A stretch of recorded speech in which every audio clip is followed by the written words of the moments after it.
Office time ختم ہونے کے بعد سارے اسٹاف نے آہستہ آہستہ جانا شروع کر دیا، لیکن وہ اپنی فائل پر جھکی تیزی سے اپنا کام کر رہی تھی۔ اس کی آنکھوں کی سرخی بتا رہی تھی کہ اس وقت اس کی دل کی حالت کیا ہے۔ کچھ دیر پہلے ہی اس نے زین شاہ سے اس قدر ڈانٹ کھائی تھی کہ اس کے دل میں ایک عجیب سا درد پھیلا ہوا تھا۔ آج وہ غائب دماغی سے پورا دن آفس میں موجود رہی۔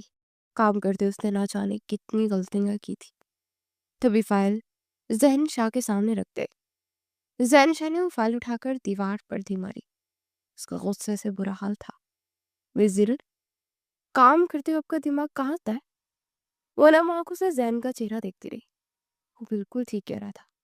آج اس کا بالکل دل نہیں چاہ رہا تھا کام کرنے کو، اور وجہ تھی اس کی بڑھتی ہوئی پریشانی اور باہر کا خراب موسم۔ وہ جلد سے جلد گھر واپس جانا چاہتی تھی، کیونکہ اسے معلوم تھا کہ اگر اس کا باپ افتخار اس سے پہلے گھر واپس آ گیا تو حقیقت میں کہ آرام برپا کر دے گا۔ I'm sorry سر، میں اسے دوبارہ دیکھ کر لاتی ہوں۔ آپ سے تب تک دیکھتی رہی تھی جب تک یہ بالکل پرفیکٹ نہ ہو، اور دوبارہ میرے پاس آئے تو کام پرفیکٹ ہونا چاہیے آپ کا، سمجھیے؟ آج زین بھی غصے میں تھا، نہ جانے کہ وہ ہر وقت روب میں رہنے والا شخص ہر وقت ہی غصے میں رہتا۔ زینت نے آج تک اسے مسکراتے ہوئے نہیں دیکھا تھا، اور نہ ہی کبھی رحم دلی کا مظاہرہ کرتے ہوئے، اس لیے وہ ہر وقت اس کے غصے سے خائف رہتی اور کوشش کرتی کہ کام میں کسی بھی طرح کی غلطی کو نظر انداز نہ کرے، کہ اسے زین کے عتاب کا نشانہ نہ بننا پڑے۔ وہ چپ چاپ باہر آ گئے اور اب ٹائم بھی ختم ہو چکا تھا۔ باہر بارش اپنے زور و شور پر تھی، جبکہ اس کا ابھی بھی کچھ کام باقی تھا۔ اسے کام نپٹاتے نپٹاتے تقریباً آدھا گھنٹہ بیت گیا۔ وہ پریشان کن نظروں سے باہر دیکھتی اٹھ کھڑی ہوئی۔ ایک طرف پھر فائل زین شاہ کے آفس میں لے گئی۔ جب وہ کھڑکی کے قریب کھڑا باہر دیکھتا کسی سے فون پر بات کر رہا تھا۔ اس کی بات اتنی لمبی ہو گئی کہ وہ انتظار میں کھڑی رہی۔ جب زین نے پلٹ کر ایک نظر اسے دیکھا اور فائل رکھ کر جانے کا اشارہ کیا تو وہ جلدی سے باہر نکل آئی۔ اپنی جان بخشی پر خدا کا شکر ادا کرتے اس نے بیگ اٹھایا، سارے کاغذات کو سمیٹا اور شال لیے باہر نکل آئے۔ سردی اپنے عروج پر تھی۔ وہ صبح سے برستی ہوئی بارش نے اسے طوفانی شکل اختیار کر لی تھی۔ ادھر وقت تیزی سے گزر رہا تھا اور وہ اپنے علاقے کی کنڈیشن کو اچھی طرح جانتی تھی کہ اگر کوئی رکشہ مل بھی جاتا تو ایکسٹرا کرایہ مانگتا۔ یا اللہ، مجھے جلد سے جلد گھر پہنچا دے۔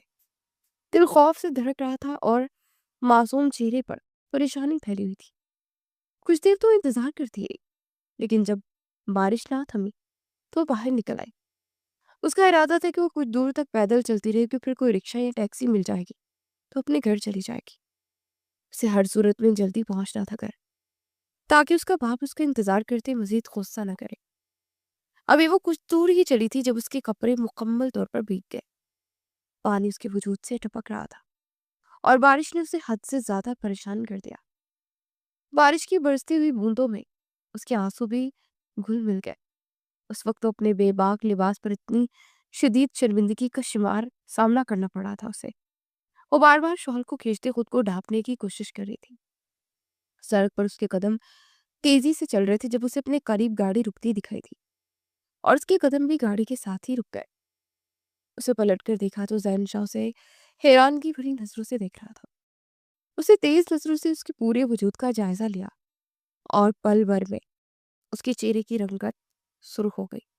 آف وائٹ کلر کے کرتے میں اس کی ساری خوبصورتیاں نمایاں تھی، جبکہ زین نے بے ساختہ ہی نظروں کو چرا لیا۔ زین کو اپنے قریب گاڑی روکتے دیکھ اس کے چہرے پر مزید پریشانی پھیل گئی۔ اپنی پلکوں سے بوندیں صاف کرتے اس کی آنکھیں اس نے پٹپٹا کر زین کا چہرہ دیکھا، جبکہ زین کی نظریں اس کے وجود پر جمی ہوئی تھی۔ ارد گرد سے گزرتے لڑکی مایوس خیز نظروں سے اسے دیکھتے مسکرا کر آگے بڑھ گئے، جبکہ زین تنقیدی نظروں سے اس کا جائزہ لے رہا تھا۔ سرخ آنکھیں کپکپاتے ہوئے بھیگے لب اور چہرے پر جمی ہوئی لٹیں، شال ہونے کے باوجود اس کا وجود بکھرتا ہوا محسوس ہو رہا تھا۔ زین نے جھجکتے اس کا چہرہ دیکھ کر اسے گاڑی میں بیٹھنے کا حکم دیا۔ اس کا انداز اتنا تہمکانا تھا کہ اس نے بے ساختہ دل پر ہاتھ رکھ لیا۔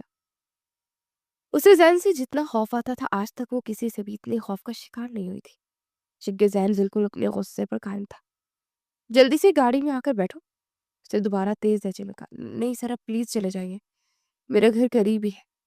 اسے بلا وجہ ہی خود کو سمیٹتے جھوٹ کا سہارا لیا، حالانکہ دل مچل رہا تھا کہ اسی وقت گاڑی میں بیٹھ جائے اور زین اسے باحفاظت گھر پہنچا دے، لیکن ایک خوف اور شرمندگی بھی رکاوٹ بنی ہوئی تھی۔ زین کے چہرے پر ایک عجیب سا غصہ پھیل گیا، اسے چمکتی ہوئی نظروں سے دیکھتی تیزی سے گاڑی سے اترا اور اس کے قریب چلایا، جبکہ اس کے قریب آنے تک اس کی شرٹ بھیگ چکی تھی۔ اسے بازو سے پکڑتے ہوئے گاڑی میں بٹھا کر دوبارہ ڈرائیونگ سیٹ پر آ گیا، جب اس کی شرٹ سے اس کا کسرتی بدن نمایاں ہوا۔ ایک نظر اس کے چوڑے سینے پر ڈالتے زینت نے سر جھکا لیا۔ اسے اندازہ تھا کہ اب اس کی شخص کے عتاب کا شکار ہو جائے گی۔ یہ اپنے حسن کے نظارے اور بے باک لباس کی جھلکیاں اب بعد میں دکھا سکتا ہے، اس وقت آپ کی حفاظت ضروری ہے۔ بعد میں یہ نہ ہو کہ مجھے یہ خبر ملے کہ زین گروپ آف انڈسٹری کی سیکرٹری کیسی عجیب و غریب حادثے کا شکار ہو گئی۔ میں کم سے کم اپنا نام خراب نہیں کرنا چاہتا۔ وہ اتنے طنز بھری لہجے میں بولا کہ وہ جو پہلے ہی خوف اور پریشانی سے رونے کے قریب تھی، بے ساختہ اس کی آنکھوں سے آنسو بہہ نکلے، جبکہ زین نے ایک نظر اس کے بھیگے ہوئے چہرے پر ڈال کر اپنی نظروں کو سر پر مرکوز کر دیا۔ گاڑی رواں تھی اور وہ اب اس سے گھر کے متعلق پوچھ رہا تھا، اور وہ اپنے علاقے کے بارے میں بتاتے عجیب سی شرمندگی کا شکار تھے۔ مجھے باہری سڑک پر اتارتے، میں خود گھر چلی جاؤں گی، اسے ایک بار پھر جھجکتے ہوئے کہا، جبکہ زین خاموشی سے اپنے لبوں پر کفل لگائے بیٹھا رہا۔ اس کے انابی لب سختی سے ایک دوسرے میں پیوست تھے، بار بار شال سے اپنی وجود کو ڈھانپنے کی کوشش کر رہی تھی، لیکن شال بھی مکمل طور پر بھیگی ہوئی تھی۔ اسے اتار کر اچھی طرح نچوڑ کر اپنے اوپر پھلا لے، اور جب پانی نکل جائے تو قدرے بہتر محسوس کریں گی۔ حالانکہ بظاہر تو اس کی جانب متوجہ نہیں تھا، لیکن شاید اندرونی طور پر اس کی ساری توجہ زینت کے ارد گرد ہی منڈرا رہی تھی۔ اس کی ہدایت پر زینت نے ایک نظر اسے دیکھا، پھر آہستگی سے شال اپنے کندھے سے ہٹا دی۔ اس کا پورا وجود بھیگا ہوا تھا اور اس کے آف وائٹ کرتے میں سے اس کی جھلکتی ہوئی رعنائیاں کسی کو بھی ایمان ڈگمگا سکتی تھی۔ بھیگے ہوئے بال گردن پر چپکے ہوئے تھے۔ زین شاہ نے بس ایک چور نظر اس کے وجود پر ڈالی۔ اس کی گردن پر جگمگاتا ہوا سیاہ تل اسے اپنی جانب متوجہ کرنے کی کوشش کر رہا تھا، چاہے وہ خود پر لاکھ پہرے بٹھاتا، لیکن یہ بھی سچ تھا کہ وہ ایک مرد تھا اور اس وقت اس کی حالت غیر ہو رہی تھی۔ اس کی دل کی دھڑتی بے تابیاں اسے کسی اور ہی چاہ میں لے جا رہی تھی۔ چلاک سے ایک وجود اس کے ذہن کی اسکرین پر لہرایا اور اس نے اذیت سے اپنی آنکھوں کو بند کر لیا۔ گاڑی اس عجیب و غریب علاقے میں پہنچ چکی تھی، حالانکہ اس نے کہا تھا کہ وہ بیرونی سڑک پر سے اتار دے گا اور خود وہ اپنے گھر تک چلی جائے گی، لیکن وہ اسے مکمل حفاظت کے ساتھ گھر تک پہنچانا چاہتا تھا، ورنہ گھر جانے کے بعد بھی اس لڑکی کی پریشانی اس کے ذہن میں موجود رہتے، اور ایسا بالکل بھی وہ نہیں چاہتا تھا۔ بچپن سے ہی ذمہ داری کا احساس اس کے ذہن پر یوں چڑھا کہ آج تک وہ کبھی کوئی غیر ذمہ دار حرکت نہیں کر پایا۔ اسے ذات لیتے اس کے گھر تک آیا اور زینت نے حیرت بھری نظروں سے گھر پر لگے تالے کو دیکھا۔ شام کے 7 پھیرے تھے اور گھر پر ابھی تک تالا تھا، حالانکہ اس نے آنے سے پہلے اس کا باپ گھر میں موجود ہوتا۔ کیا تم اس گھر میں اکیلی رہتی ہو؟ زین نے دوبارہ سلگتے ہوئے لہجے میں سے سوال کیا۔ اس نے بھی اختیار لفی میں سر ہلا دیا۔ نہیں، میں اپنے ابا کے ساتھ رہتی ہوں، لیکن پتہ نہیں وہ آج کہاں ہے۔ اس نے بیگ سے چابی نکالتے وہ زنگ دار سا تالا کھولا اور دروازہ کھول کے اندر چلی آئی۔ زین بھی اس کی پیروی میں اندر داخل ہوا کہ شاید وہ دیکھنا چاہتا تھا کہ اب تک اس کا باپ ہے کدھر۔ اپنے باپ کو کال کر لو، ہو سکتا ہے کہ کسی کام میں پھنسا ہو۔ زین کی بات سن کے اس نے سر جھکا لیا۔ ابا کے پاس موبائل نہیں ہے۔ اس کے چہرے پر پریشانی کے ساتھ ساتھ آنکھوں میں نمی بھی تھی۔ کیا مطلب؟ تمہارے ابا کے پاس موبائل بھی نہیں ہے؟ کتنی غیر ذمہ دار لڑکی ہو تم۔ وہ ایک بار پھر سے شدید غصے میں پھنکایا۔ شام کے سائے ڈھلنے لگے تھے اور موسم ناخوشگوار تھا، اور اس حالت میں وہ اس علاقے کی لائٹ بھی غائب تھی اور وہ لڑکی گھر پر اکیلی تھی اور اس کے باپ کا نام و نشان نہیں تھا۔ میں کچھ دیر یہی انتظار کر لیتا ہوں جب تک تمہارا باپ نہیں آ جاتا۔ وہ نہیں چاہتا تھا کہ اسے اس حالت میں اکیلا چھوڑ دے، کیونکہ اس کی آنکھوں میں خوف بھری تحریر کو اچھی طرح پڑ چکا تھا۔ نہیں سر، آپ کو پریشان ہونے کی ضرورت نہیں ہے، ہو سکتا ہے کہ ابا دیر کر دے، موسم خراب ہے، اب چلے جائے، میں انتظار کر لیتی ہوں۔ اسے اچھا نہیں لگ رہا تھا کہ زین اس کے لیے اتنی تکلیف اٹھائے، لیکن وہ یہ نہیں جانتی تھی کہ یا زین کو یہاں سے بھیجنا اس کے لیے کتنی بڑی مصیبت ثابت ہو سکتا ہے۔ Are you sure, Miss زینت؟ اسے ایک بار پھر سے یقین کرنا چاہا۔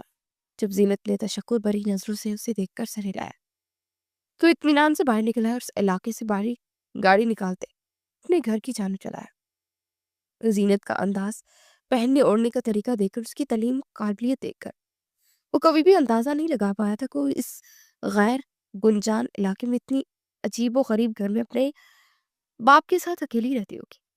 وہ ہمیشہ سے یہی سمجھتا تھا کہ اگرچہ وہ میڈل کلاس فیملی سے بھی بلانگ کرتی ہو، پھر بھی اس کی فیملی اچھی خاصی تربیت یافتہ ہو، کیونکہ اس کے انداز و اتوار میں بے حد نرمی، شائستگی اور قابلیت کے لحاظ سے وہ کافی ذمہ دار لڑکی تھی۔ اور پھر اس کا حسن جو کچھ زین نے دیکھا، اس کے دل میں عجیب سی ہلچل مچی ہوئی تھی۔ وہ لڑکی دیکھنے میں جتنی معصوم لگتی تھی، اس کا بھرا بھرا وجود اتنا ہی سحر انگیز تھا، اتنا حسین کہ کسی کا بھی ایمان ڈگمگا سکتا تھا۔ اور اس ہوش ربا حسن کے ساتھ اس علاقے میں اکیلے رہنا وہ کسی مصیبت سے کم نہیں ہوگا۔ نہ جانے کہ واپسی کا سارا راستہ وہ اس کے متعلق سوچتا رہا۔ نہ جانے اس کا باپ کب تک آئے گا، اسے کب تک اس گھر میں اکیلے رہنا پڑے گا۔ دل چاہا کہ وہ کال کر کے پوچھ لے، لیکن پھر اپنے سوچوں کو جھٹکتے اپنے کمرے میں چلا گیا۔ لائلہ بیگم اسی کا انتظار کر رہی تھی۔ فریش ہونے کے بعد وہ سب سے پہلے ان سے ملاقات کے لیے ان کے کمرے میں آیا۔ باورچی کی ڈیتھ کے بعد نائلہ بیگم اور وہ اس گھر میں اکیلے رہتے تھے، اور اس نے یہ سب کچھ خود حاصل کیا تھا۔ کافی عرصہ پہلے جب اس کا باپ فالج کا شکار ہوا، تب سارے رشتہ داروں نے منہ موڑ لیا، اور آج جب وہ اپنے پیروں پر کھڑا تھا تو اس نے کسی سے بھی رشتہ داری نہیں نبھائی۔ اس کے لیے کل کائنات اس کی ماں تھی، اور اس کی ماں کے سارے جہاں۔ لیکن وہ ایک حادثے نے اس کی زندگی کو اس قدر بدل کر رکھ دیا کہ وہ ہسمکھ شریم انسان ایک سنجیدہ اور سنگ دل مرد بن گیا۔ آج 27 سال کی عمر میں اسے جتنی کامیابیوں کو سمیٹا تھا، لائلہ بیگم کی بس ایک ہی خواہش تھی کہ وہ اپنے ماضی سے باہر نکل کر اپنے حال پر توجہ دے اور جلد سے جلد اپنا گھر بسا لے، کیونکہ وہ نہیں چاہتی تھی کہ یوں اکیلا بکھرا بکھرا سا رہے۔ اسے زین کو گھر واپس جانے کے لیے بول تو دیا تھا، لیکن اب وہ اس بری طرح سے کھول رہا تھا اس کا دل۔ یہ علاقہ اس کے لیے انجان تھا۔ طوفانی بارش، خوفزدہ کر دینے والا موسم میں وہ پوری رات اکیلے رہی اور اپنے باپ کا انتظار کرتی رہی، لیکن نہ جانے اس کا باپ کہاں چلا گیا، جس نے پلٹ کر اس کی خبر تک لے گی۔ دل میں ہزاروں وسوسے اور اندیشے پھیلنے لگے تو وہ بیختار ہی سر گھٹنوں پر ٹکا کر رو رہی تھی۔ دل چاہا کہ وہ کال کر کے زین شاہ سے مدد مانگے، لیکن سروس بحال نہ ہونے کی وجہ سے وہ کسی کو کال بھی نہیں کر سکتی۔ پوری رات اس نے جاگ کر آنکھوں میں گزارا۔ اس کا باپ جس مزاج کا مالک تھا، بہت اچھی طرح جانتی تھی۔ عیاش فطرت کا وہ شخص جہاں بھی جاتا اپنی محفلوں سے پہچانا جاتا تھا۔ جب سے اس کی ماں کا انتقال ہوا تھا، بڑی دنیا میں وہ اکیلی رہ گئی تھی، اور باپ کا سہارا تو ویسے بھی اس کے سر پر نہیں تھا۔ افتخار نے کبھی اسے اپنی اولاد سمجھا ہی نہیں تھا، اسے صرف پیسوں کی فراہمی کا ایک ذریعہ سمجھتا تھا۔ اس لیے اس نے حالات سے تنگ آ کر خود اپنے لیے جاب ڈھونڈی، اور جب اس نے سوچا کہ اس کی ماں کے حالات بہتر ہو جائیں گے، تب اس کی ماں ایک رات آنے والے اچانک شدید ہارٹ اٹیک کی باعث چپ چاپ اس کی زندگی سے دور چل گئی، اور اس کے لیے اندھیرے اور ویرانی ہو گئی۔ اس کی موت کو ان کی 2 سال گزر چکے تھے، لیکن وہ ابھی تک سنبھل نہیں پائی تھی۔ ابھی تک ایک انجانا سا خوف اسے ہر وقت گھیرے رکھتا۔ وہ وہاں سے یہاں تک پہنچ آئی کیونکہ اس علاقے سے اس کا آفس قریب پڑتا تھا۔ اس کے پاس جو بھی جمع پونجی ہوتی اس کا باپ لے لیتا اور جوئے میں اڑا دیتا۔ پھر بھی اسے یہ سہارا تھا کہ اس کی حفاظت کے لیے اس کا باپ موجود ہوتا ہے۔ بھلے ہی وہ رات کے گھر واپس لوٹتا، لیکن وہ ہمیشہ گھر واپس لوٹ آتا تھا۔ لیکن آج پوری رات گزر گئی تھی۔ صبح فجر کی اذان کا وقت تھا، وہ اٹھی اور دکھتے ہوئے سر کو تھام کر وضو کرنے چلی گئی۔ وضو کرنے کے بعد اس نے نماز ادا کر پھر کچن میں آ کر اپنے لیے چائے کا کپ بنایا۔ یہ معاملہ اتنا سیدھا نہیں تھا، اور نہ ہی اسے ایسے چھوٹ سکتی تھی۔ اسے ہر حال میں اپنے باپ کو تلاش کرنا تھا۔ بارش تو کم ہو چکی تھی، لیکن ابھی تک موسم صاف نہیں ہوا تھا، اور نہ ہی بجلی اور سروس کی واپسی ہوئی۔